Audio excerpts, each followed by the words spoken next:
మీరు ఏమవ్వాలి అనుకుంటున్నారు? జావా డెవలపరా? పైథాన్ డెవలపరా? లేకపోతే డేటాబేస్ అడ్మినా? వీటన్నిటికి ఒక్కొక్క దానికి ఒక్కొక్క ప్రాపర్ సర్టిఫికేషన్ ఉంది.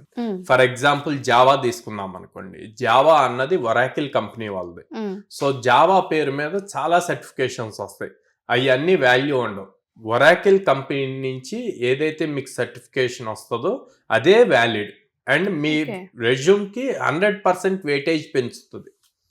అండ్ ఒరాకిల్ లో ఓసిజేపీ సర్టిఫికేషన్ అని చెప్పి ఉంటుంది. Oracle certified Java programmer or Java professional. ఇట్లా మళ్ళీ వాటిల్లో స్టేజెస్ ఉంటాయి. అవి వెయిటేజ్ ఇస్తాయి. అవి యాక్చువల్ సర్టిఫికేషన్స్. ఓకే, అట్లాగే సర్వీస్ నో సర్టిఫికేషన్స్ ఉంటాయి, డైరెక్ట్ గా కంపెనీ సర్టిఫికేషన్. పెగా సర్టిఫికేషన్స్ ఉంటాయి, డైరెక్ట్ కంపెనీ. సో ఇలాంటివి చూసి చేసుకుంటే గనక వాళ్ళకి రెజ్యూమ్ కి వెయిటేజ్ వస్తుంది. అలా కాకుండా ఆన్లైన్ లో ఉన్న ప్రతిదీ చేస్తే యూజ్ ఉండదండి. And instead of focusing on certifications, focus on skill building.